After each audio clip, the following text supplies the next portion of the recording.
有请1号男嘉宾。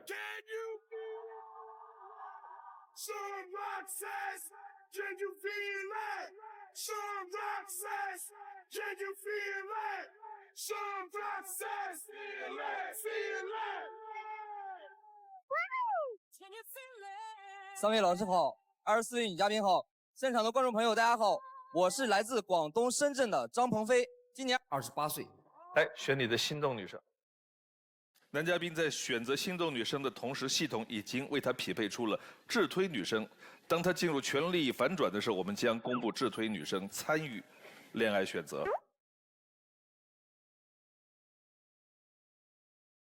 爱之请回答。你的第一个问题是：我希望我的未来的另一半可以接受我有一颗童心。这里我想解释一下，有一句话叫"男人至死是少年"，在恋爱中的表现就是爱玩、爱闹、爱撒娇。我觉得一个男生最大的童心，都应该给到他最爱的人。15号。那你在就是和女朋友的相处过程当中，也是会比较偏向小孩子的那一种吗？还是比较像就成熟一点？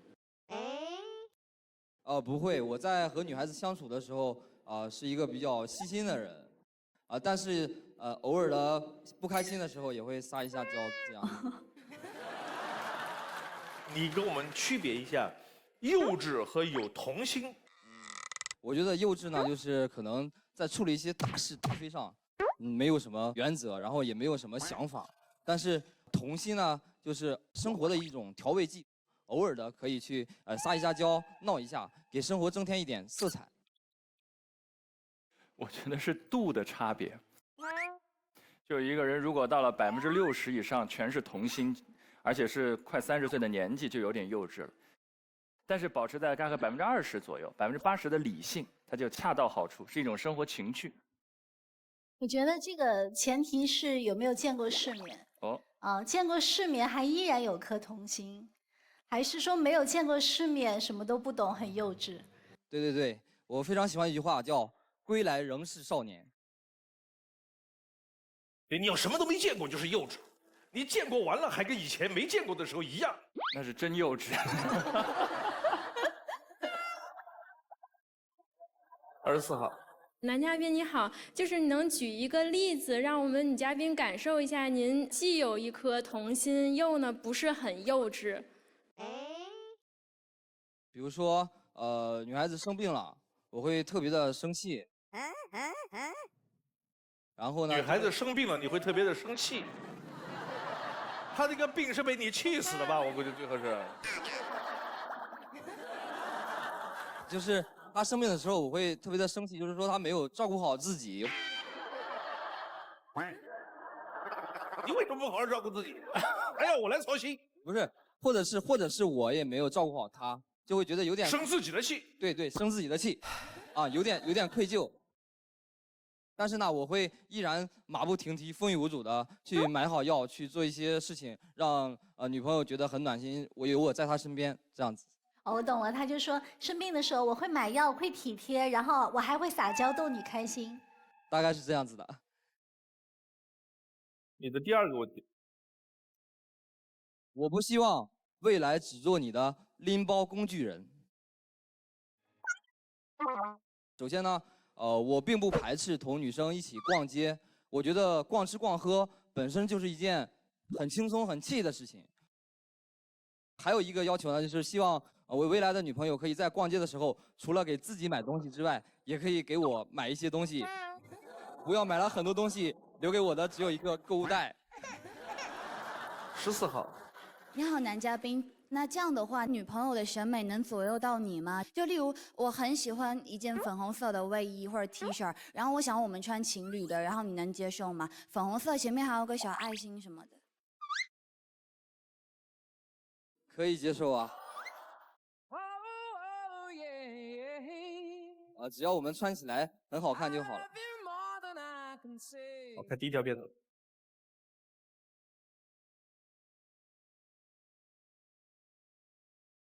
夏商周秦汉，东周分两段。听到历史讲过了，春秋战国哪里太过混乱？元气放空前，流水在轻看。听到老师讲过了，西域的路上有砸钱。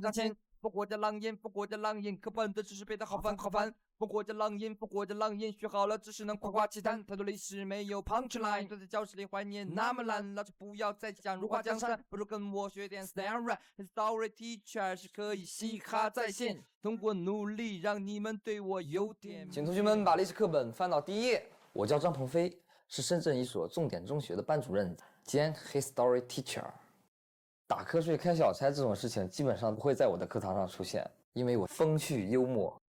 难背的知识点我会把它写成 rap， 让学生穿着汉服来上课，以剧本的形式让同学自己演出来。有些平时不爱听课的同学，在这个时候就会非常积极，顺便就把知识点记住了。课上我是老师，他们得听我的，当然课下都喊我飞哥。我和我们班所有的男生都是哥们儿，会一起运动，一起吃饭，一起八卦。他们给我的生日祝福最多的一句话就是早日脱单。我会为他们做很多事情，帮他们点炸鸡、汉堡。他们吃零食呢，我也要凑一下。我会要求我们班的男生保护好班级里的女生。大家对教师传统的印象太深刻了，一本正经的，现在就会更多元化一点。亲其师，信其道，学生亲近老师，才会信任学习老师传授的道理。学生面前像朋友，在朋友面前又更多的时候扮演老师的角色。吃个饭也会去解释一些菜品的历史渊源。飞哥，春卷为什么要叫春卷呀？佛跳墙又是什么由来？丝绸之路都经过哪里啊？逛博物馆的时候更不用讲了，根本不需要租什么讲解器，我就是大家的讲解员。哦，都学过，但忘了。忘记了？要不然我给你写段 rap 呀。我看了这个片子，有一种感觉，我好像从来就没上过学一样。为什么老师会有这么多机会跟学生一块儿吃饭，还叫外卖？因为我单身呀。找个女老师一块儿吃饭，一块玩不好吗？他们为什么都不喜欢你呢？没有都不喜欢我。有喜欢的是吧？有。那你为什么不喜欢人家呢？啊，梦爷，我感觉你在给我挖坑啊！历史老师有什么才艺？我看你一会儿也是 rapper 什么的。现场也想给大家带来一段甜甜的 rap。我想请一位女嘉宾帮我唱 Who。你要找一个人，还是我帮你找一个人？我相信孟爷爷的眼光。阮超超。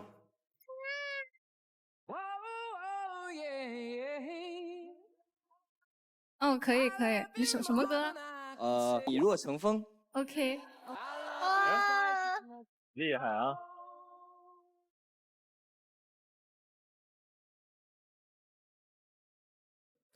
你若化成风，我幻化成雨，守护你身边，一笑为红颜。乖乖，我的小乖乖，你的样子太可爱，追你的男生每个都超级厉害，我却在考虑怎么 say hi， 害羞的我这样下去要怎么办？怎么办？爱情甜又酸，我不是 boss， 没有超大的 house， 如果送你 rose， 可不可以给我 chance？ 不想看时间这么一点一滴 face。你若化成风啊哈，我幻化成雨。爱锁在眉间，似水往昔浮流年。谢谢。厉害呀，非常默契，好可爱哦！无缝衔接。在女生出现之前，他唱的都很好，只有到了副歌部分，好像就没有他什么事情了。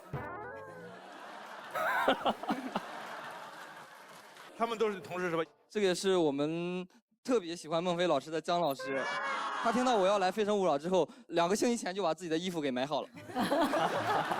买的是新衣服来的是吧？哎呀，哎，好看！欢迎啊，欢迎你们几位啊！你出去玩的时候喜欢逛博物馆是吧？对。去了哪些博物馆？国内的很多博物馆我都去过，比如说我们南京的南京博物院，还有湖北省博物馆。哎，他们那儿的编钟和那个越王勾践剑。越王勾践剑，这个是湖北省博的镇馆之宝。它的很多锻造工艺到现在你都解释不了，它为什么在2000多年前能有这样的锻造工艺，那个合金技术。13号。男嘉宾好，我是来自湖北武汉文旅公司的一名职员。如果说你的女朋友就是一个特别不爱逛这些人，你会用什么方式让她去看这些吗？这位同学的问题问得非常好。这位同学，博物馆是一个非常有趣的地方。比如说，我们如果去一起逛故宫的话，我们可以去到历史剧拍摄的那个地方，我们可以照一张同款的照片。再比如说，我们可以去一起逛文创店买文创呀。我们还可以一起去故宫撸猫。很懂女生的心理。3号，男嘉宾你好，我其实也是个兼职口语老师，然后我有问题想问你。第一个问题就是因为有的时候可能老师的职业病吧，有的时候会讲大道理。那如果2个人有分歧了，讲一个大道理，你是什么样的态度对你的女朋友？然后第二件事，你喜欢跟你的女朋友打辩论赛吗？打辩论赛吗？然后那是他。我做评委啊，我也。你还记得起第一个问题吗？我记得。来，第一个问题开始回答。先回答一下第一个问题。在和女朋友相处的过程中，我始终坚持一个原则：我们是谈恋爱的，不是来讲道理的。好，第二个问题，想不起来了吧？你喜欢打辩论赛吗？跟女朋友？我们在平时呢，可能为一些工作的事情有一些思想的碰撞，但是在生活中的小事就没有必要了。谢谢。这是我见到的第一个女孩喜欢辩论的氛围的。但是辩论不是吵架，对吗？不是吵架，辩论是思辨。所以我想问他的态度：如果我们因为一个问题发生了不同的想法，会辩论着吵起来吗？有我有的时候可能会。你要想一下，他虽然说他爱辩论，但是你稍微有点经验就应该想，他要输了是什么结果？来看下一条。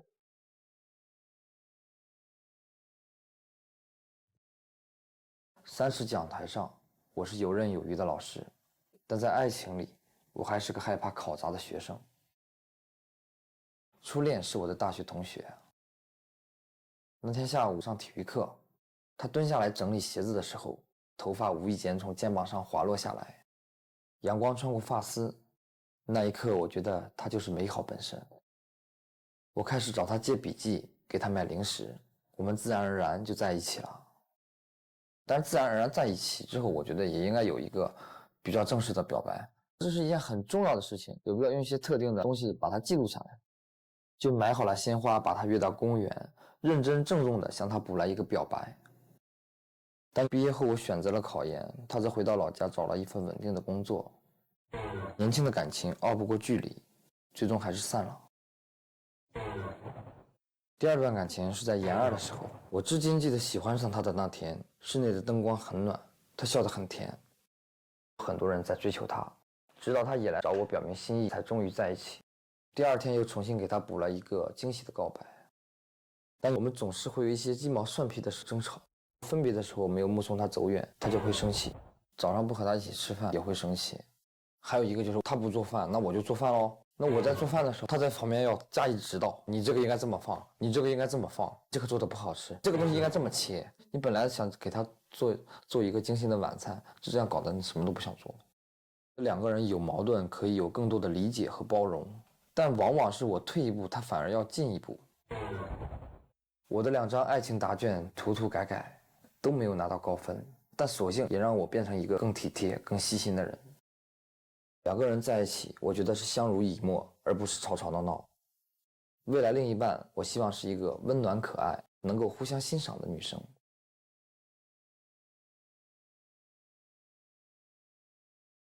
22号。你好，男嘉宾。刚看 VCR 里边说，您给你的2段感情都补了一个表白。是的。就是我想请问一下，您是很注重仪式感吗？首先呢，我在生活中并不是说每一件事情都要注重仪式感，但是有一些特别的事情、特殊的时刻，我觉得仪式感还是很有必要的。比如说，一段感情的开始有一个真诚的告白，这可以给对方更多的安全感，就是你可以让对方看到你真诚的态度，还有一个重视的程度吧。明白，谢谢男嘉宾。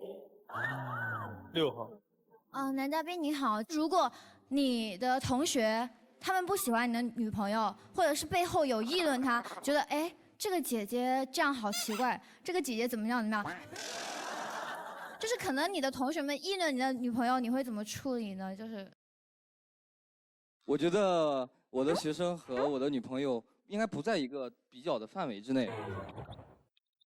他担心的是这样的，我给你描述他担心的场景：你带着女朋友给你的同学们看到了，2个女生呢说：“哎呀，飞哥找的女朋友好丑啊！”不小心被你听到了，你会有什么反应？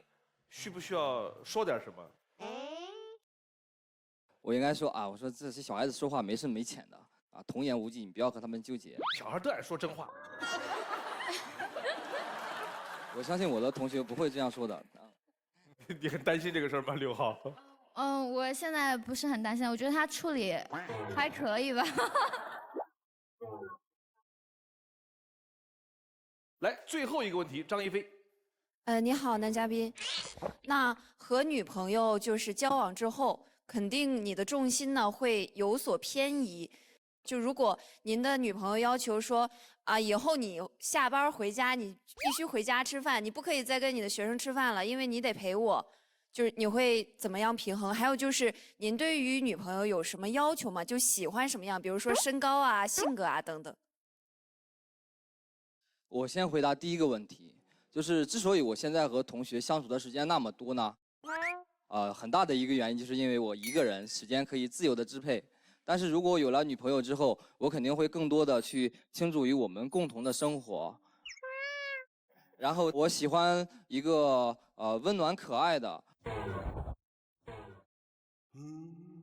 然后和大家都有这个共同点可以互相欣赏的。他就说温暖可爱的，蹦，我不温柔，我也不可爱。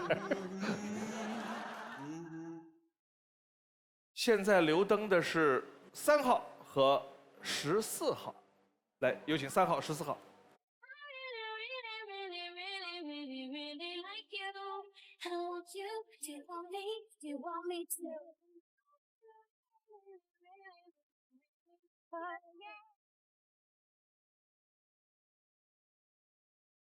来看心动女生是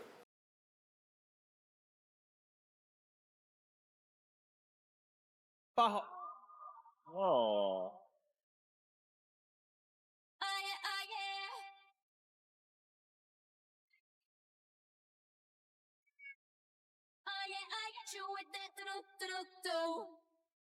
张鹏飞的智推女生是花开有时，不负期待。非诚勿扰，现在继续。张鹏飞的智推女生是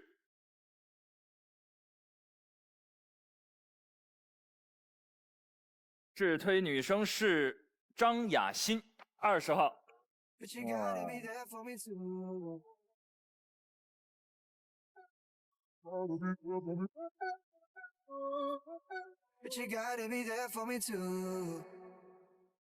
男生有非常强的上进心，聪明，爱思考，有活力，追求有品质的生活。女生优雅大气，慷慨大方，独立自信，上进心强，注重生活品质。男生会欣赏女生的精致和自信，女生也会被男生的聪明和上进所吸引，会彼此欣赏。我们来看4个女生的基本资料：苏联玉、万能的我、离不开水的鱼、猫狗对话者。我选3。最大的快乐就是宅家与自己养的猫猫狗狗说话，有时候工作很晚回家，很累的时候和他们说上1-2个小时的话，完全不碰手机，就觉得特别幸福解压。阮超超，我的理想型，不能做的事，我的日常。不能做的事。在一起之后不可以提前女友，也不能在自己面前说前女友好。在心里默默的纪念她，可以吧？不行。心里也不行。一个历史老师绝不能提历史。张雅欣，我的重口味，恋爱主宰，必要的自由。必要的自由。自己比较喜欢穿修身、性感、运动、活力等风格多变的服饰。今后的男友一定不能以任何理由去干涉女方的穿衣自由，你可以吗？可以，没有问题。康曼婷未来规划理想中的她不想被打乱的计划。理想中的他，自己虽然不是很注重对方的颜值，但是却很在意对方的穿着打扮，希望两人在一起后不要成天黏在一块儿，要给彼此足够的私人空间。最后一个问题问4个女生。理想中你的男朋友做什么事情最吸引你？苏连玉。你好，男嘉宾，我觉得男生会游泳。会吗？游泳的男生会吸引他。哦，阮超超。我觉得你做什么都不用，就是说特意的来吸引我。只要我喜欢你，你站在那儿，你就吸引我。对。我比较喜欢有一技之长的男生，就是他可能在自己的专业领域就发光那种。辩论赛的姑娘到了。打辩论吧，你要是良性竞争能打赢我，或者是点亮我没点亮的技能。这太厉害了，这是真爱辩论，我看出来了。你要做最后的决定了，你要选中间2个女生，有可能被拒绝，你自己回去。另外2个女生，你可以牵手其中一位。想清楚，告诉我们你的决定。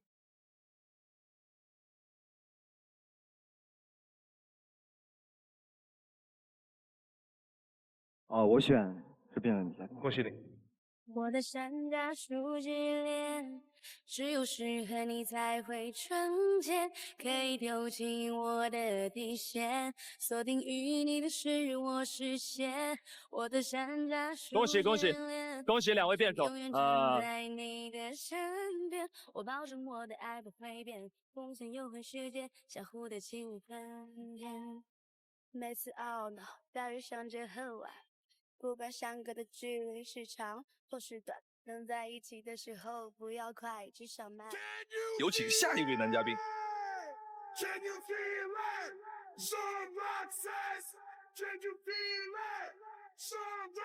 感觉这个穿搭还不错的样子。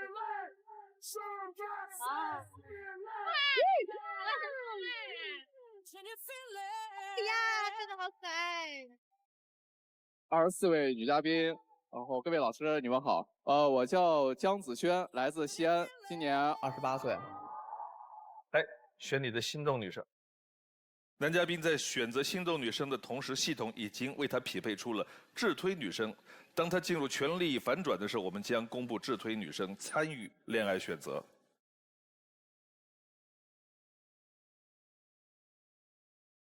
爱之请回答。你的第一个问题是，我希望这个女嘉宾她的爱好能带上一点点狂野，一丝丝啊。What？ 一丝丝狂野，比如一两个呢？比如说骑机车呀，然后打桌游啊，或者打球啊，干啥的？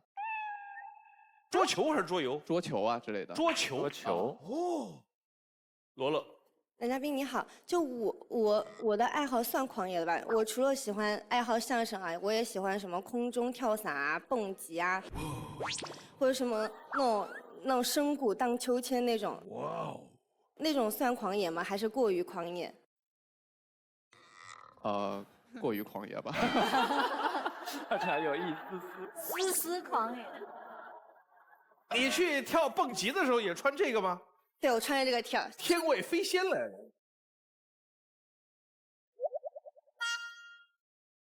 4号 ，Hello， 男嘉宾你好，请问除了爱好需要一丝丝狂野，穿着上需要吗？无所谓，我对穿着没有啥要求，就喜欢就好。就没有说喜欢女生穿豹纹之类的比较狂野一点的风格吗？有。自己男朋友可能会喜欢，让别的男的看可能就不喜欢了。啊，徐若彤，男嘉宾，就是我最近也有在玩机车，我也打算去考机车的那个驾驶证。就是关于机车的话，你有没有觉得一些比较好的车型适合女生去开的？我觉得女生开机车的话，就选一个小排量的吧，就是这个机车的这个样子你喜欢就行。那我喜欢哈雷肥仔算狂野吗？算狂野。我一想到机车，就是得个子在1.75米以上，大长腿，穿着皮裤，5米之间就没了这种。车在飞，人在追，追不上，一路灰。14号。谢谢孟哥哥，男嘉宾这里。你不用这么客气。我想这句话憋在我心里很久了，不用这么客气。您平常都特别喜欢 old school 的风格吗？怎么说嘞？就是随便啥风格，自己喜欢就行。你的第二个问题，我不希望就是我的另一半，然后呢，太限制我朋友圈的一些自由。林杰琼。那你朋友圈一般会发什么东西啊？比较狂野的爱好。没有，就我意思，这个限制不是说是限制我发一些什么东西，就是我特别讨厌朋友圈秀恩爱的人。比如说谈恋爱以后，然后你是不喜欢秀恩爱的那种，是吗？就偶尔发，你可以或者背景设成什么女朋友都可以。就是你不喜欢被别人逼着你去发朋友圈，是吗？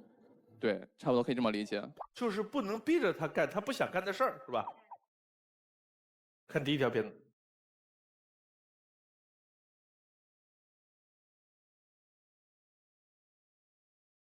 街角的光，橱窗的倒影，光圈5.6，快门125分之1秒。透过镜头，我看见的和你不一样。我叫姜子轩，一名职业摄影师，说话直接，反对拐弯抹角，不喜欢负能量，勾心斗角我必须挑明，不怕得罪人，只怕交不到真朋友。压力越来越大，头发越来越少，曾经连续半个月每天只睡了4个小时，早起拍摄都拍出了幻觉，但依然乐在其中，因为打工不仅能致富，还能交友娶媳妇。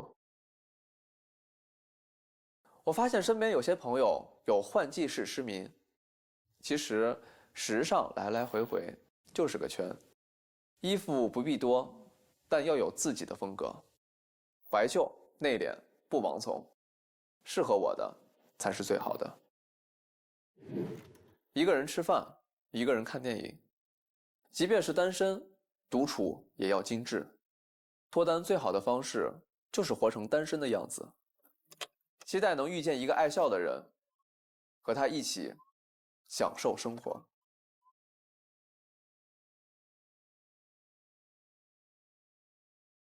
11号。您好，男嘉宾，就是你是职业摄影师，我想问一下，你是拍什么类型的？就是你是拍什么风景啊，还是说杂志啊？就是有一些很多女模特的那种，还是什么样子的？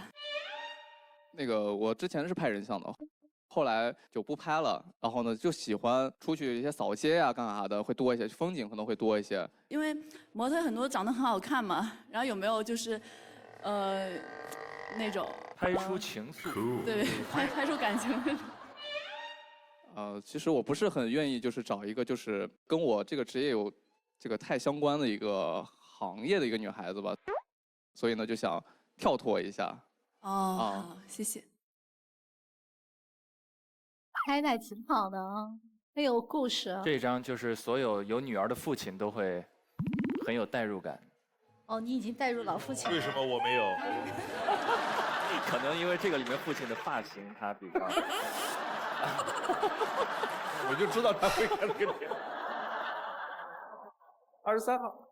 那个男嘉宾您好，那个平常用的相机是胶片吗？我觉得这个牌子就是它是真是一个扫街的神器，就是很适合一些入门的一些喜欢或者不会拍照的一些爱好者，就是用这个相机去扫街，就出去拍一些照片，就原初相机就已经很好看了，因为它这里面会带一些自己的色彩。然后呢，一些自己的模式拍出来会真的很好看，非常的就是培养爱好者的一个拍照的兴趣爱好。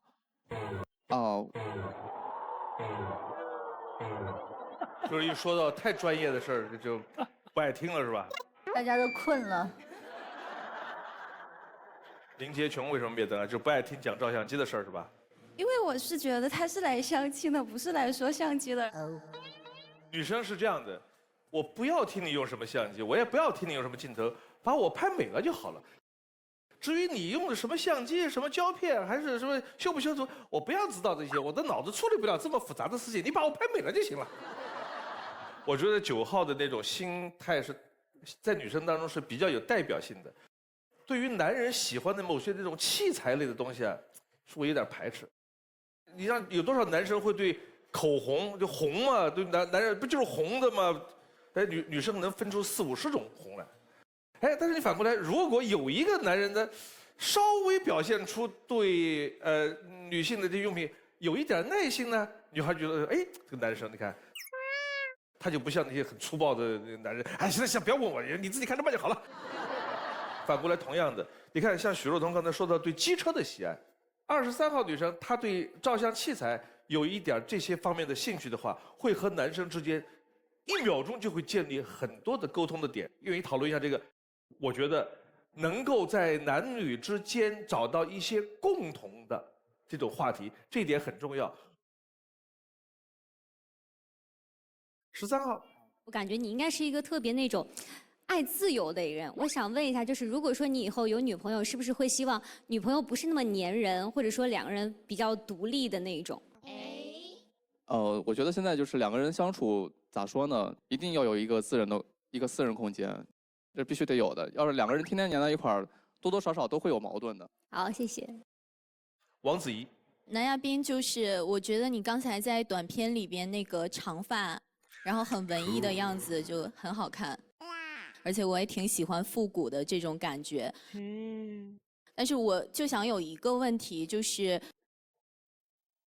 因为我平时的话是挺安静的那种，那你在一开始说喜欢有一些狂野的，那我想问一下，就是对于这种安静的类型，你会考虑吗？其实2个人在一块儿，我觉得最重要的还是得有一个共同点的，还是得有一个共同爱好。就像刚才孟老师说，有个共同爱好是很重要的。好的，谢谢。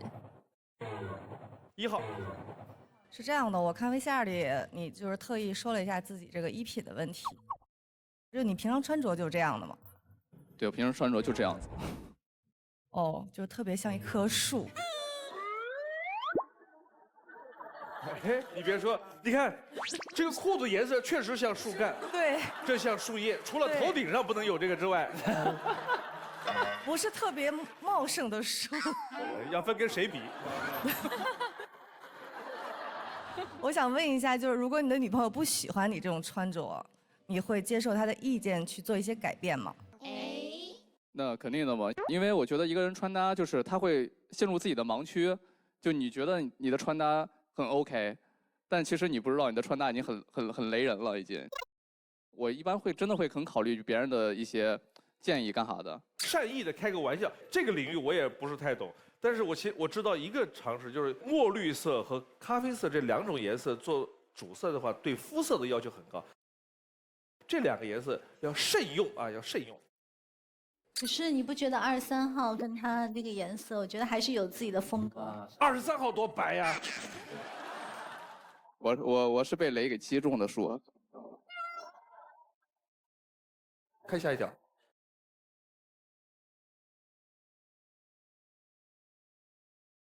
如果他的家境没那么优越，或许当时我们之间还有机会。今天给你个机会吧，你吃霸王餐吧。他浪漫、爱笑，会制造回忆，让我着迷。不过，服务员买单。美女已经买过单了，刚才。你都笨死了，我逗你玩呢。我很喜欢他。可以说是有求必应，他也会满足我随口说的一些需求，陪我去拍照，陪我等夕阳合影。但是关于他的家庭，我一无所知。结束了2年的异国恋，终于见到了他的家长，这才知道他家里的公司都已经准备上市了，但他的家人不接纳我，认为我的动机不单纯。当时我并没有难过，而是觉得悲哀。难道门当户对不应该更注重观念上的认同吗？最终，我们分手了。恋爱中，我可以很炙热，骑着摩托横穿整个城市，只为给他送一杯奶茶，也会和另一半在天台看一整夜的星星。可如果感情出现了问题，我会非常的冷静，即便是另一半触碰了我的底线，我也不会立即找他对峙，而是选择关掉手机，逗逗猫，喂喂食，等自己冷静了下来，再去处理。我向往双向奔赴的爱情，因为只有你想见我的时候，我们的相见才有意义。21号，你好，男嘉宾，就是我从你 VCR 里面看见你前女友是一个比较会制造浪漫的人。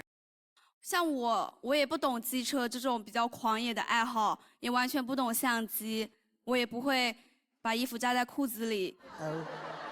对，我都不懂，但是我有一颗想要去懂的心，你愿不愿意给机会呢？你说的这些东西，其实我前女友她也不懂这些东西。我说的这些爱好，比如说机车，还有刚才说的一丝狂野啊，其实不仅仅是这个，就是她这个爱好喜欢的这个东西就非常的刺激，而是说是这个女生她可能是在这个平淡生活里面能制造一些比较不一样的东西。22号，男嘉宾你好，其实我一直有一个小小的疑问，就是是不是您一直忘不了你前女友？啊，你这个问题问的我死学呀！我要怎么说？我就觉得以后您再去经历一段新的恋情的话，也许啊，我不知道，也许你会去做一个对比，也许可能说他在你心中的位置已经把你填满了。因为就是我感觉怎么说，我这个人，其实挺重感情的。我想每个人他自己经历了一段感情之后，还是会有那个啥，会想，会有对比，对吧？是会有的。好的，谢谢。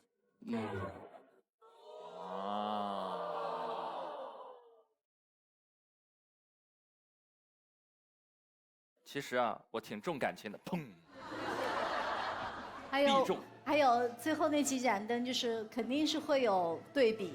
对呀。有对比很吓人。哇，他说开那个开头的时候，我就揪着心，那句话一说完我就。死穴，他说。对。他说哦，这是我的死穴。对。其实我觉得可能是“死穴”这个词儿，你要说毛病不出在我是个重感情的人，那你们都要一群狼心狗肺的是吧？我觉得大多数人都希望碰到一个重感情的人，但是呢，他讲起前女友来说，这个确实从片子的内容和他现场的反应来看，女生是能够感觉到那份印记有多深。像阮超超这种提都不能提的人，这是死都过不去的，啊。其实我觉得这个重感情就是我喜欢养猫，然后呢，我家那个猫就是怀孕的期间，然后从我家楼上给跳下去了。但是后来我又养了一只猫，这个猫充满了我的生活，那我对这个猫又是全心一意的。那慢慢这前一段那个猫的有伤痛，其实也走过来了。那我现在这只猫呢，就在我的生活当中就是唯一。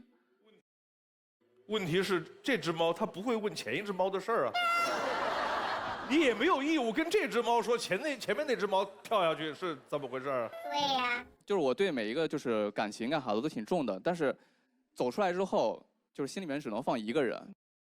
其实女嘉宾就想问你有没有走出来啊？没错。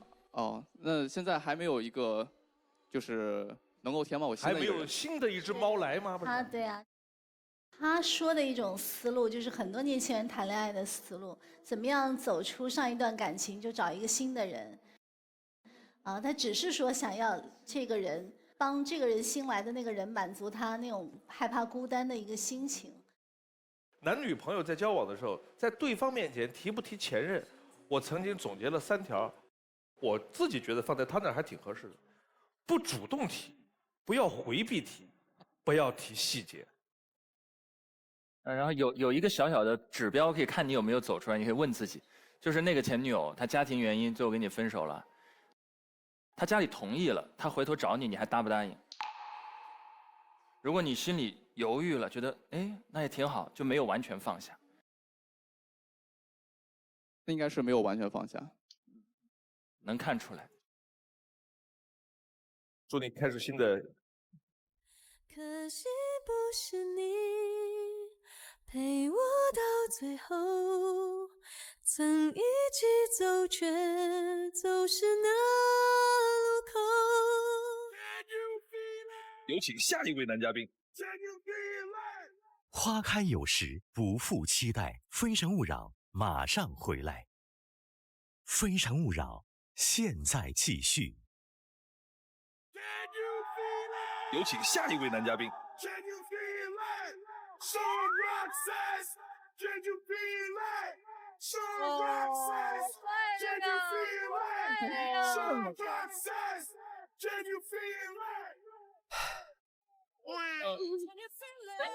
三位老师好，然后台上24位女嘉宾你们好，我叫杨浩，来自甘肃，今年24岁，然后在重庆工作。为什么底下在骚动？他们都觉得他好帅啊！帅是吧？他大辈子好很多。来，选你的心动女生。男嘉宾在选择心动女生的同时，系统已经为他匹配出了智推女生。当他进入全力反转的时候，我们将公布智推女生参与恋爱选择。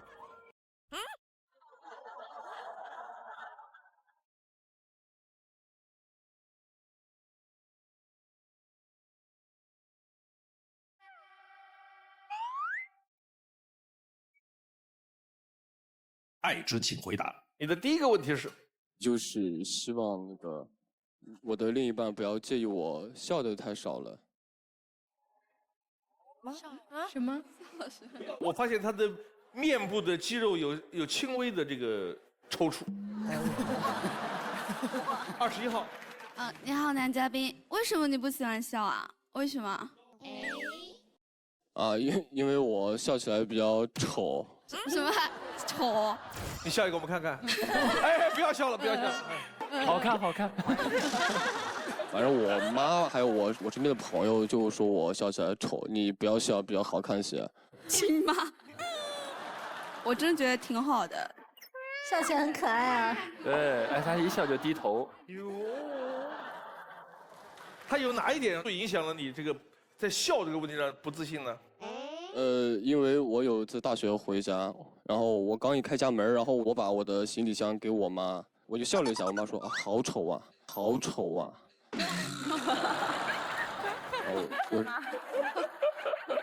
哎，那你是长得像爸爸吗？他是有多讨厌他爸呀？1号。你好，男嘉宾，我想问一下，你有没有因为这个不经常会跟人笑呀，大家觉得你比较不好相处，而比较高冷？反正就之前不认识我的人，他们就是不了解我的时候，就会觉得我可能就是比较高冷。其实我一点儿都不高冷。你现在就挺高冷。不高冷，不高冷，真不高冷。好，谢谢。好。第二个问题。第二个问题的话，我觉得就是不能因为感动去接受爱情。罗乐。我很赞同你这个看法的。那你有过这种经历吗？就是因为感动而接受别人的这种？有过，有一个女孩子曾经就是喜欢我3年的，然后她就是用那3年的时间会记录我的一些点点滴滴吧，比如说我在打球，我在吃饭，或者我去买东西啊，就这样3年，她写满了一个笔记本，然后最后交到我手里。我说实话，确实特别感动，但是我真的觉得是不喜欢，因为感动而去在一起的话，我觉得太伤害人家了吧，所以说我就还是选择那个。王子怡。孟老师好，男嘉宾你好，就是我有过这样的经历，我也是因为感动吧，他大概追求我很久，然后后来因为感动跟他在一起了。但是慢慢的，我看到了这个男孩子身上的一个闪光点，然后跟他日久生情了。所以我觉得可能男生跟女生之间有一定这样的差异。我是觉得不管怎么样的爱情都挺好的。看第一条片子。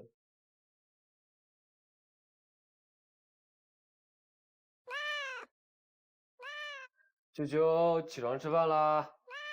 我叫杨浩，是一名宠物保育师，每天和小动物们在一起，给它们清洁、喂食、洗澡。工作的日常简单而快乐。我从小就喜欢小动物。记得初一有次放学，看到一只小猫在路边瑟瑟发抖，我心疼地抱起它，拉开衣服拉链，把它捂在怀里带回家。那可是我妈给我买的新衣服啊！对小动物的可爱，我完全没有任何抵抗力，喜欢照顾它们，被它们依赖着，所以我积累了很多养宠物的经验。我是一个比较简单的人，遇到有人需要帮助，即使可能被骗，我还是宁愿选择相信。前段时间我有一个大叔2天没吃饭了，身上1块钱也没了，于是我请他吃了顿面，还给他留了50块钱。反正当时也没想太多，就希望他能吃顿热乎饭，然后能找到一份养家糊口的工作。生活最复杂的时候就是做选择，选择对我来说实在是太难了。比方点外卖，一开始想吃火锅，刷到冒菜也觉得想吃，后来看到炸鸡觉得也不错，点个外卖都要纠结1个小时。但留在重庆生活，却是我这辈子做过最毫不犹豫的决定。我去过很多城市，但是我觉得北上广对刚毕业的大学生实在是太难了。去年来重庆旅游，被重庆小吃吸引，从此爱上这座城。以后我希望在这个舒服的城市开一家喜欢的宠物店，找个能相处舒服的姑娘，幸福的生活下去。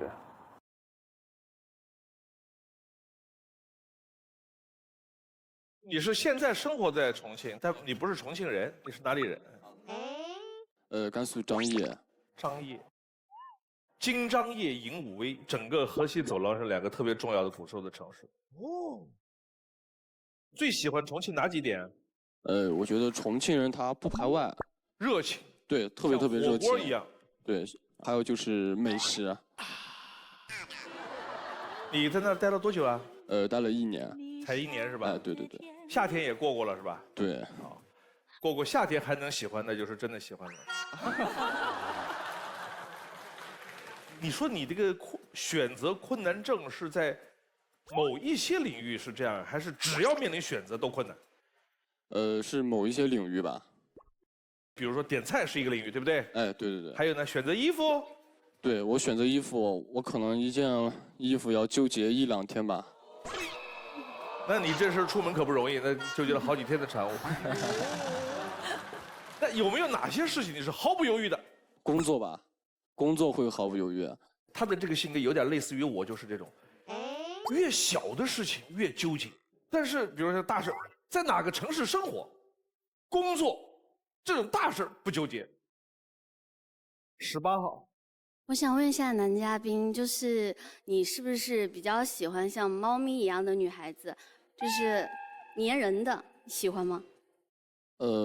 我觉得我还好吧，只要我喜欢他的话，他粘不粘人都可以。那你比较粘人吗？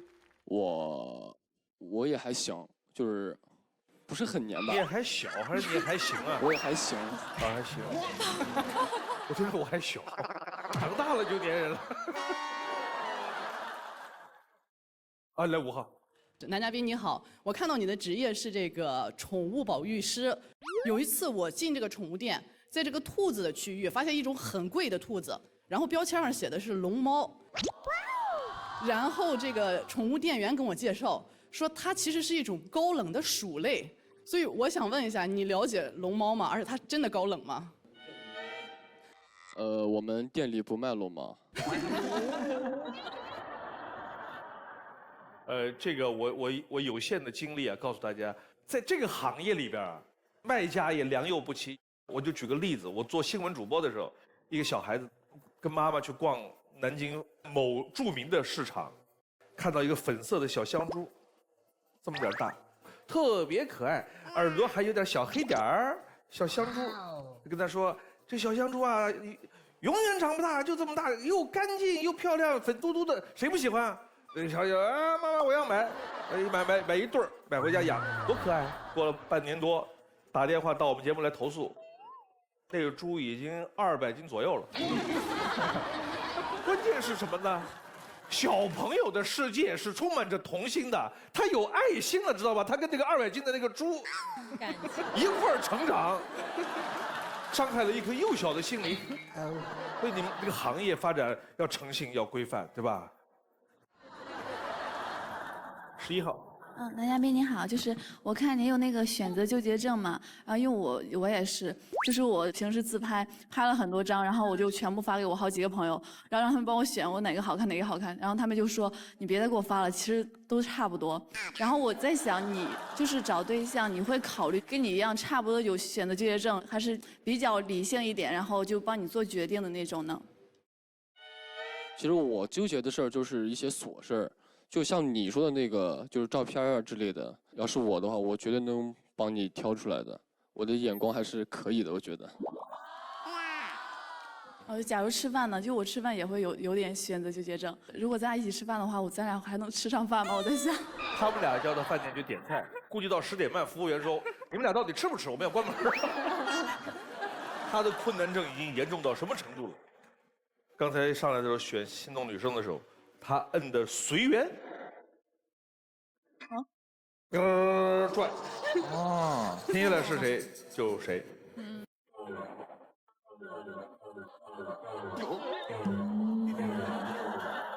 Oh my！ 我又做错什么了？我对不起你啊。其实吧，我觉得这个做法没有什么毛病。他们可能说：“哟，你怎么这么随便？”其实不是的。我初次来到这个舞台，我谁也不认识，24个女生我谁都不了解。我今天来只是想看看跟谁能够在沟通当中，产生了彼此有好感，这有什么毛病呢？如果说每次来一个，好了，我今天来23个我都不要看，我只奔其中一个去，我告诉你，那大家的机会可少多了。看下一条。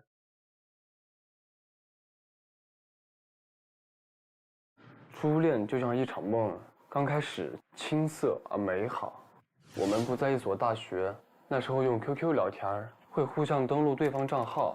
有好几次我看到有个人给他发消息，但聊天记录被删掉了，我起了疑心，下了10块钱血本，充了 QQ 会员，查看被删掉的聊天记录，结果就看到他们暧昧的对话。他知道后大哭着向我道歉，第一次我原谅了他，毕竟我们都还年轻。谁不会犯傻做错事儿呢？但是恋爱中的祈求者都没有好结局。后来发现他再次出轨，心里刻意去忽略的伤疤再次被揭开。我太痛苦了，5年的梦痛醒了，我们分手了。第二个他因宠物结缘，他有只猫，我有只狗，我们经常带着宠物一起玩。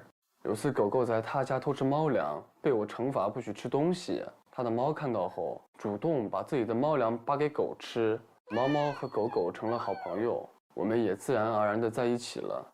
相处到后来，再一次因女生出轨而分手。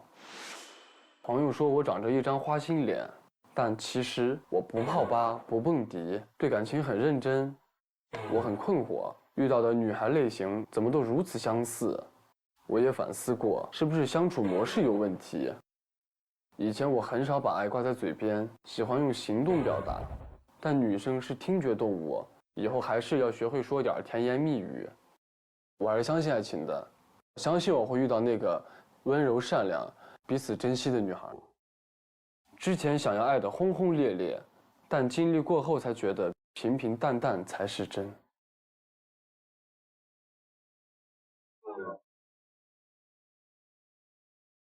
事实证明啊，男生喜欢养小动物啊，在女生那儿是特别加分的一个事儿。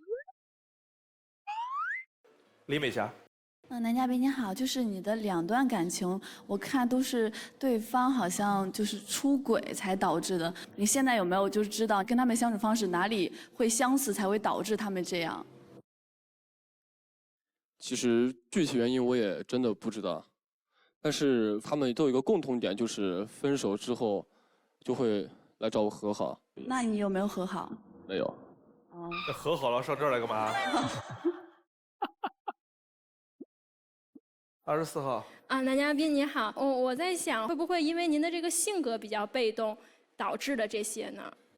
不是，就是我愿意去花时间去陪女朋友的，觉得陪伴是最重要的。对我是笑起来有点丑，但是刚开始的话可能会刻意去回避笑容吧，可能就头转过去笑。你会把头转过去笑？这是我听过最妩媚男人的笑，男人一笑，哈，哎呀，他我，天哪，我的心都化了。我要是女的，你今天跟我走。张一菲。你好，男嘉宾，就是虽然我灭灯了，但是我还是想对你说一句，兄弟，我挺你。好，谢谢。因为我也是2次被出轨，其实我不是很认同有一些女嘉宾就是对你提问的一些问题，因为我觉得这个是个人原则的问题，他做了那些事情就是他不对。如果说感情是2个人出现了问题的话，那我们可以沟通。如果走不下去，我们是一个尽力局，我们完全可以以分手为结局，但绝对不是以你去做了那些事情，反过来怪我做了什么事情导致你去做了那些。我觉得这是一个个人原则的颠覆，所以兄弟，我挺你。7号。你好，男嘉宾，我对你。太了，太了！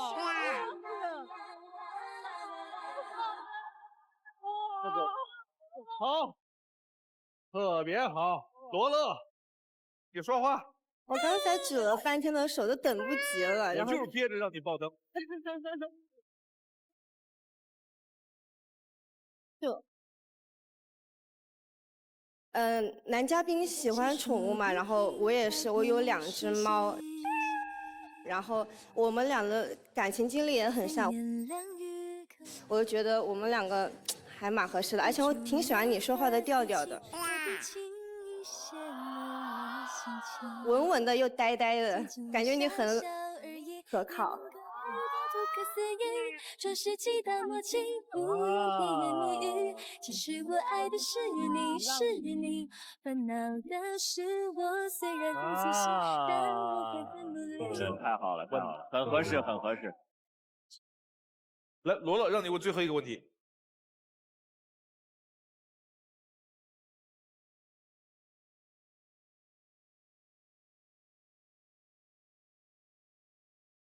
男嘉宾，你喜欢爱笑和听相声的女生吗？因为我贼喜欢。就你了，就你了。只想天天约你，只想天天在一起。我可以天天写信给你。看看自推。杨浩的自推女生是黄雨琼。男生性格随和、敏感、细腻、善良、有爱心，为人踏实、靠谱、有责任心，脾气好。女生呢，优雅大方，有独特的审美，追求品质和细节，重视仪式感，擅长做计划，为人慷慨大方。2人爱好相似，男生能够包容女生的小脾气，让女生有被重视和照顾的感觉。其实6号也是最后才灭的灯，我记得。因为男嘉宾是重庆的嘛，然后我老家也是重庆的，就我们重庆的崽儿都特别的棒，真的。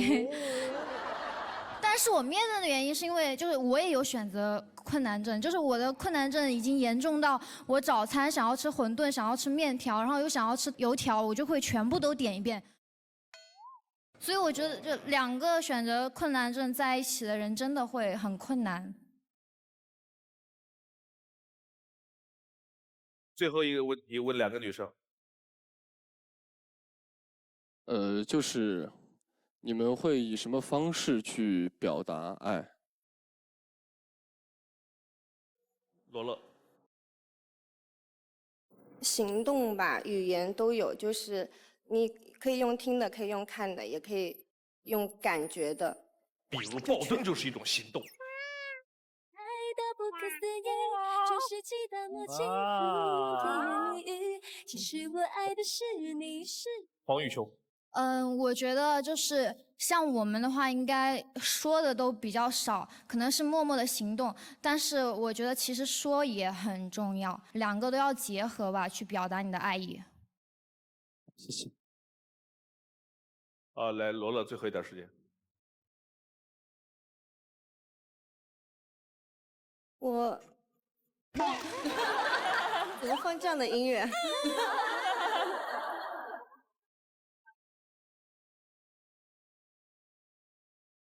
都不知道说啥了，就很激动。我觉得我俩还挺配的。就你了，就我，就你了，就我。我叫杨浩。几度轮回恋恋不眠，把岁月铺成红毯，见证我们的极限。我刚才举了半天的手都等不及了。就你了，就你了。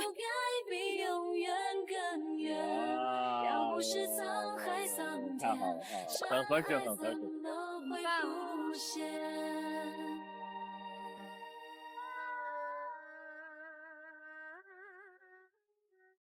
你要做最后的决定了，你要选择6号，有可能被拒绝，你自己走；选罗乐，祝福你们幸福，也可以不选择自己走。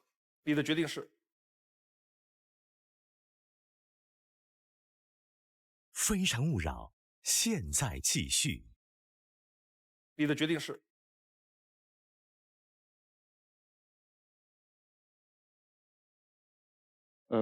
我可以直接过去吗？可以。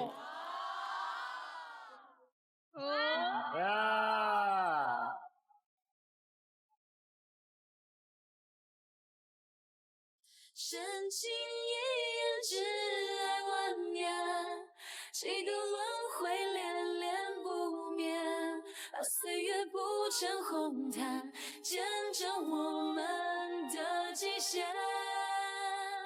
心疼我有几句话想说，可以吗？就我来了这么久了，就从没有观众到现在满起满座，谢谢3位老师一直对我的包容，还有教会我很多道理。然后还有观众，还有幕后的哥哥姐姐，都是我的娘家人，让你们费心了，谢谢你们，我会好好过的，谢谢。我叫罗乐，我很相信一见钟情，我就想找一个志同道合的男朋友。很喜欢，贼喜欢。就你了，就你了。罗乐呢，因为他今天穿的特别的喜气洋洋，有一点恨嫁的意思。对，你是要走了吗？就是恨嫁嘛，然后想站在那个山楂树下，亲亲抱抱举高高。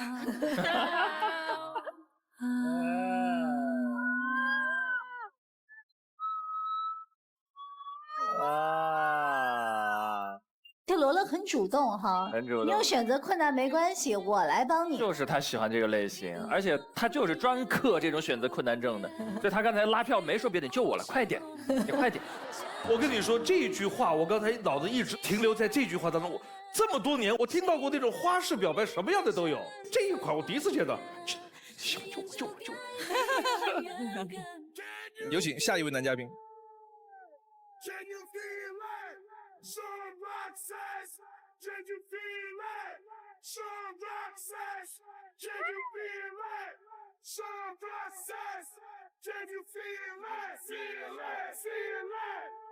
孟非老师好，2位老师好，场上24位女嘉宾以及现场的观众们，大家晚上好。我叫李顺东，来自广东惠州，今年30了。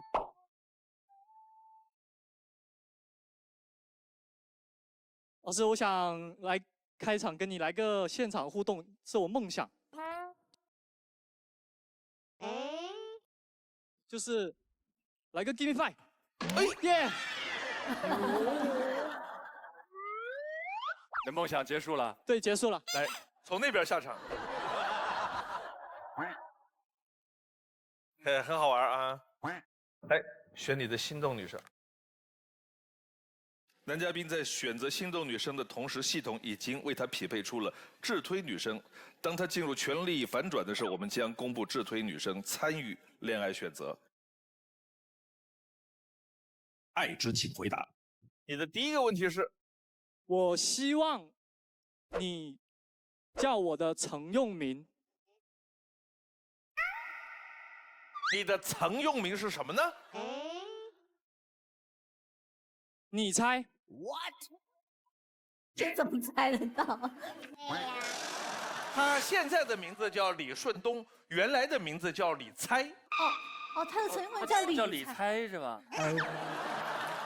我还以为广东人，他说对，你猜，我想问这怎么猜得到？而且他还带有一种挑衅的语气，你猜呀，你猜呀。你解释一下。就我这个曾用名是我的老爸取的，他是一个比较好玩的人。你们想知道我爸叫什么？我弟叫什么吗？我爸叫李谷，就是在粤语里面就是雷谷，雷谷。我弟叫李想。哦，理猜理想哦。他这样去找工作，面对 HR 的时候会被打，你知道吗？一进来叫什么名字？你猜。你这个名字有没有给你带来一些困扰？有，就是在很小的时候，每次开学，因为老师都不熟悉你，不知道你的名字。我也小时候也比较调皮，然后呢，比如说一开学的时候，我就跟同桌在玩嘛，他就说：“你站起来，你叫什么名字啊？你猜，你还让我猜？”你希望未来的女朋友还是叫你猜？对，就是我会感觉比较亲切。你生气的时候，你可以叫我你猜你在干嘛？然后你觉得大家甜蜜的时候，你可以叫我猜猜这样子。哎，你们还有什么生活中有意思的名字？陈明，我们之前还碰到学生里面也有姓印的，然后这是一个哥哥和一个妹妹，哥哥叫印度，然后妹妹就叫印尼。然后他们一起说爸爸名字叫印山红，真的叫印山红，是爷爷取的，跟他爸爸有点像。孙楠，因为我跟我妈是属于相依为命，比较艰难嘛，我妈当时要把自己的名字也要改，她叫那个孙为命，我叫孙相依，相依为命。对，就跟他爸爸的那个想法差不多，就给拆了，把那个词。18号。Hello， 男嘉宾，然后我跟你其实有同名的小名，就是我这个吉瑞斯啊，它以前是一个吉瑞猜，有个单人旁，但是那个时候就是打不出那个字，然后他就把那个单人旁给我去掉了，然后就成思，那个时候就叫猜猜，每次都会遇到跟你一样的情况。第二个问题，我不希望你在跟我互动的时候心不在焉。敷衍了事。你要说心不在焉，我知道，敷衍了事是什么意思？举个例子吧，如果我跟你牵手的时候，你用个小围子跟我牵，我就会感觉你太敷衍我了。就是。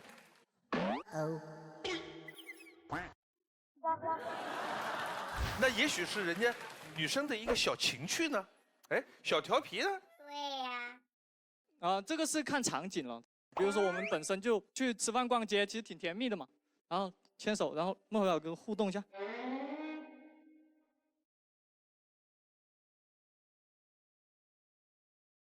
不，然后就这样子，可能都要看。那我就觉得，好像吃饭的心情都没有了。张一飞。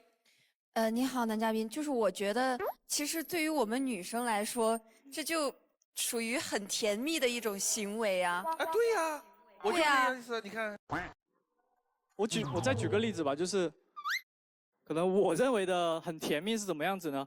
我们如果在热恋期间的话，我是最喜欢十指紧扣这种。21号。男嘉宾你好，就是我可以理解为你是一个喜欢谈恋爱的时候腻腻歪歪的人吗？就就这一定要十指紧扣，这样牵着就不行吗？那像有时候我就不高兴，偶尔这样子就喜欢让你拉着我小手指，你就会不高兴的吗？不是不高兴，也不是说我是腻歪的，就是像你说你心情不好，那给你小手拉一下也行的。啊 ，OK 的，OK 的，OK 的。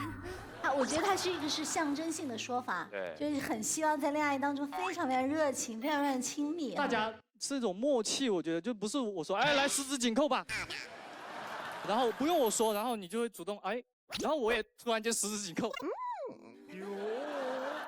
就这种感觉。24号。啊，男嘉宾，那如果比如说我跟你在一起了，然后你问我一个问题，我说你猜，那你觉得我是敷衍了事吗？我会回你，你猜我猜不猜？我觉得你更敷衍。看第一条片子吧。職場如戰場，識人善變，方能立於不敗之地。我叫李順東。2017年，一部叫《猎場》的電視劇點燃了我。我加入了朋友的自媒體公司，拼搏3年，我晉升為公司事業部負責人，一手組建人力資源團隊，建立了全新的崗位協作體系。說話拿捏分寸是 HR 的基本素養，和員工談離職要走心，也要講究話術。我已經是站在你的角度為你考慮了，換位思考，打消防備之心，引發共情。希望你能明白，我也很為難。弱化抵制情緒，亮出底牌。你要這麼想，我是真的幫不了你了。暗示唯一的夥伴就是我，雖是套路，但很奏效。即使口是心非，可這就是職場。職場中最讓人毛骨悚然的，就是我老闆曾經對我說的。你好好想一想，你自己錯在哪兒？每次聽到這個話，我都感覺頭皮發麻，有時候折騰了自己一個晚上都睡不着。脫離職場，回歸生活，我還是一位運動達人。我擅長靜態類的運動，下象棋啊，打麻將啊，鬥地主啊，我還是挺厲害的。在感情中，我從來不會跟女朋友辯論。女孩就像貓咪一樣，需要順毛擼，需要哄。和女朋友辯論，不管輸贏，她都不會讓你開心。談戀愛最緊要開心啦。我今天帶了我們特色的一樣東西送給大家，在場的大家都可以有，就是一首歌，一首歌。好嘞，来，快把那一首歌给我们唱一唱。他忘了那首歌叫什么了。歌名叫做《在这里开始》，然后是用方言唱的 rap。哎呦，来，给点掌声可以吗？谢谢。噔噔噔噔噔，他在给自己伴奏的。走在这熟悉的城市找属于自己的位置，在这里开始。1 2 3，一撒放棄，一切從你家門打開始，數數手指當年啱好17，夢想一切所有問題我都填唔起，為你就早晨起太陽都係一隻新的開始。睇下手錶見下依家早上9點幾，難得更好嘅天氣，聽到邊講更遠天嘅風只有放飛機，要趁啱下自己，今晚要同朋友 say goodbye， 我們一起飛機。正好我也是明天的飛機，謝謝。这是廣東話嗎？這是我們惠州話。跟粵語很像啊，是，它是融合了客家話加粵語。對。我聽的基本上都是粵語啊，一齊從呢道門打開始啊，一切從這道門打開開始。對。3號，孟爺好，大家好，我叫唐宇，現在是一名那個服裝店主。我想問一下男嘉賓，我聽你在 VCR 裡說，你在職場裡大概應該是個比較強勢的人吧？你會對女朋友說，如果你這麼想，我也沒辦法嗎？這個我可以肯定的回答你，肯定是不會的。因为我觉得不管是谈恋爱还是在生活当中，最重要其实就是舒服跟开心，所以这样子会给女朋友造成很大压力，所以我不会这样子。好的，谢谢。4号，男嘉宾你好，那如果你女朋友跟你讲说，你自己想想你自己错哪吧，你会害怕吗？你猜。好。这个名字能救了他这一辈子啊！就是职场阴影带到了生活中。你看这么单薄的一个宝宝，你们忍心这样吓他吗？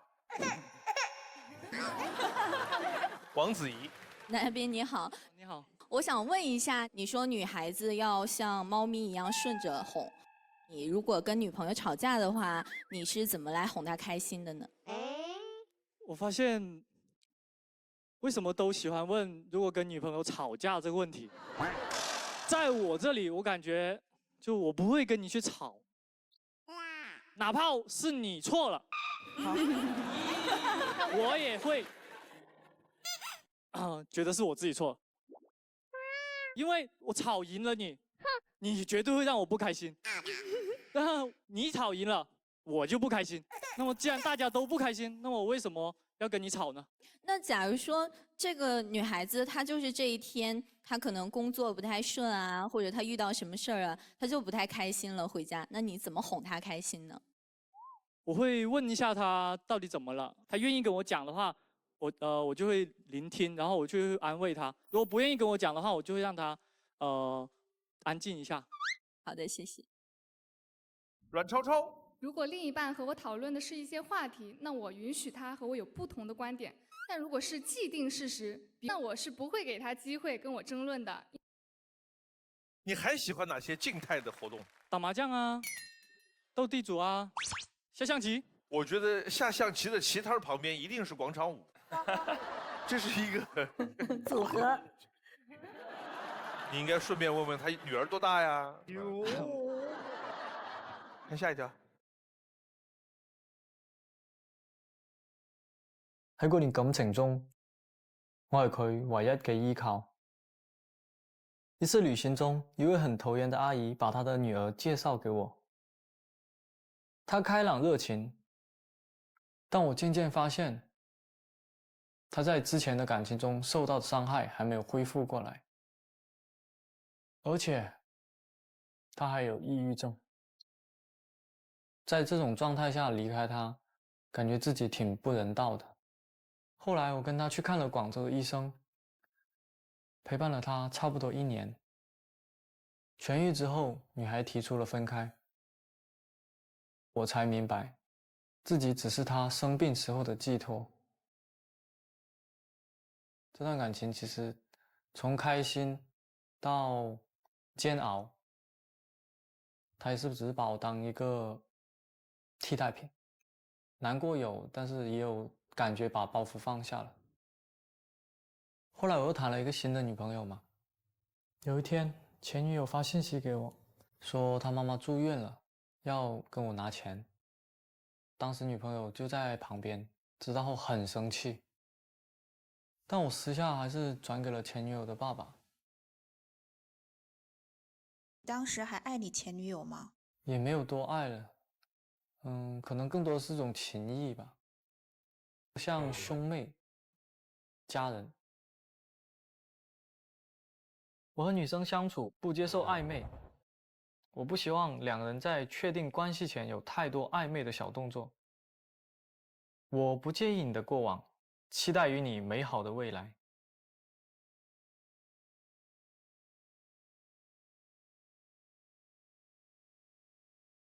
前女友是人生的一道坎儿啊，你看。但我觉得人家家里有困难，帮一下嘛。是。这个我可以解释一下吗？就是当时的情形是这样子的，当时是我跟我第3个女朋友看完电影之后在车里面，然后第2个女朋友就发信息给我说要跟我借钱，给她看到了。然后呢，当时我们还为此争论了一下。当时我的做法是怎么样子的呢？我转钱呢，我没有转给我的前女友，我是转给了她爸爸，我没有跟前女友有任何联系。但是这个事情我没有告诉我的第3个女朋友，因为我觉得如果我告诉她，然后其实他其实知不知道这件事情其实不重要，他重要的只是在乎就是我对他的尊重。那我不告诉他的话，我又没有跟前女友联系，我只是做一个我自己的日常的这种情谊的行为。我觉得所以我没有告诉他，他不知道这个事情。那最后前女友知道不知道这个？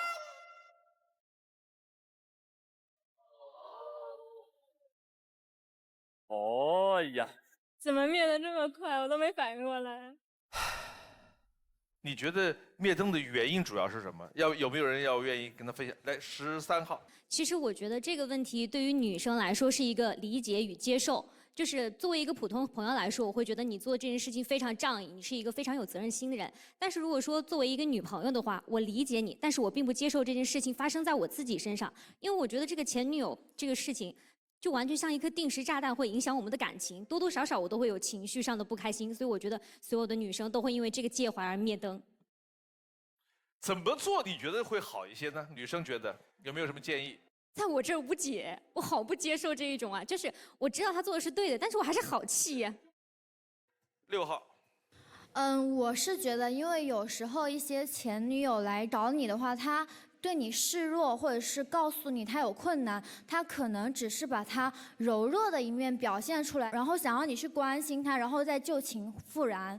所以我觉得你的解决方法的话，应该是你要跟你的现任去好好的说这件事情，然后跟他讨论，或者是你们2个人要一起去确认一下，他是不是真的有这个困难。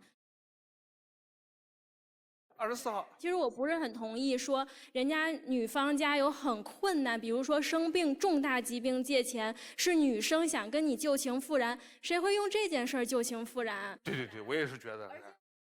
而且我也不觉着说，就是你一定不要借，就是借了就怎么着了，你就什么一定要还。因为我觉得有的时候人真的你说不清楚哪天你急需要一笔钱，就是能帮助就帮助。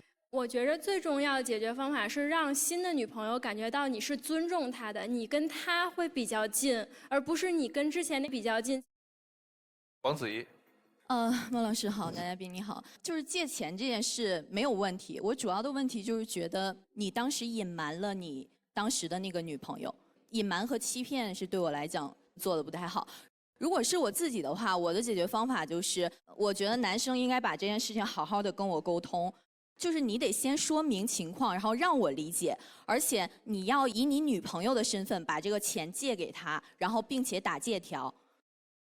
陈斌有什么建议？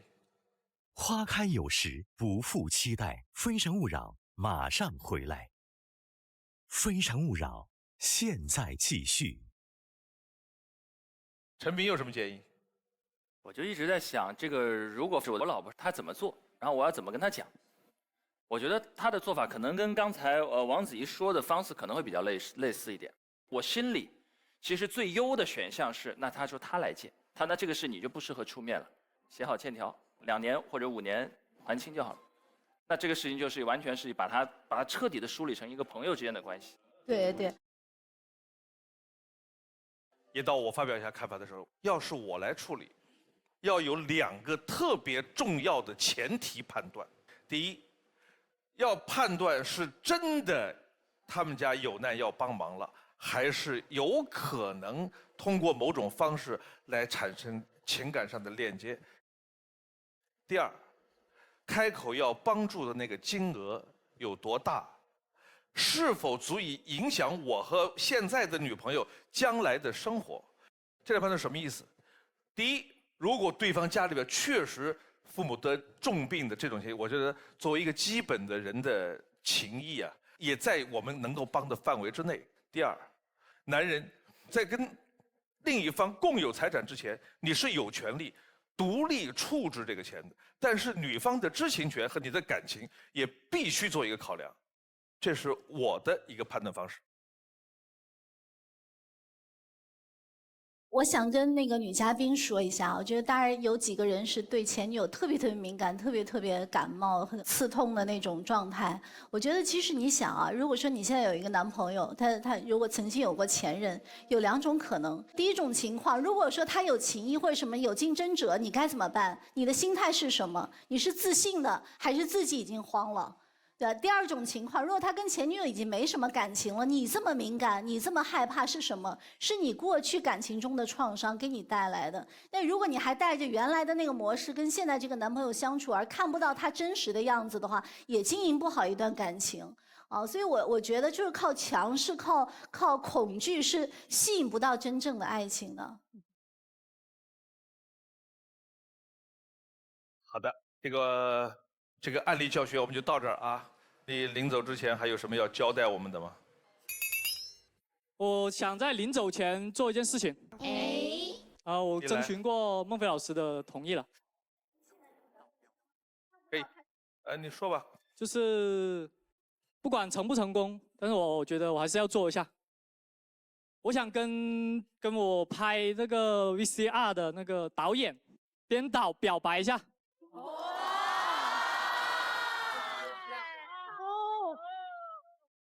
他叫什么名字？哪一个？他叫姚佳。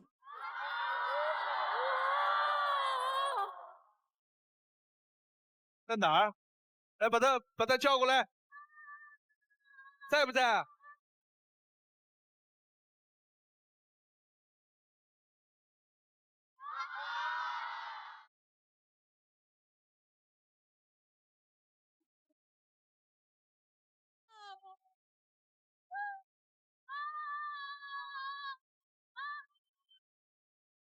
给他个麦，给他个麦，来跟我们说一下，你们在工作当中都发生了什么事情？没有，不要误会。好，就是我没有误会啊。可能你喜欢他是吧？对。快说。就是其实我也不知道你对我有没有感觉，但是呢，从我接到你的电话加微信的时候，当时我们到现在为止，我跟你都是处于那种很尊重的称谓，可能你完全没感觉出来。但是在跟你接触的过程中，你对我那种很照顾，然后很细心，然后工作方面也非常负责，还有包括就是你在讲自己生活的一些喜好的时候，特别激动那种状态，然后以及你的成熟，你思考问题的成熟，都是我喜欢的类型。就像风的心跳，掀起夏的浪潮。好，谢谢男嘉宾。你得给他个话啊。是这样的，就是其实在我们工作中，就是对每一个男嘉宾照顾好，然后服务好，就是我们的工作内容。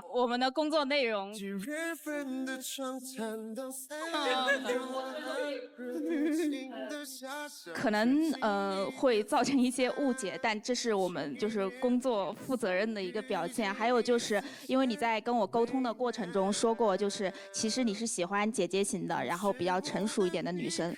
可能我在工作中的一些做法，或者是对你的照顾，让你有这样的感觉，但其实在生活中我并不是那样的女生。好，谢谢你。有点官方，哎。我不知道我完全就是我做这个行为之前，我都不知道你对我有没有感觉，但是我觉得我应该做这个行为。你应该说出来，没有白来一趟，很好。谢谢。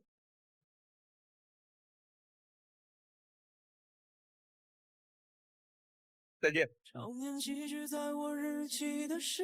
拜拜拜。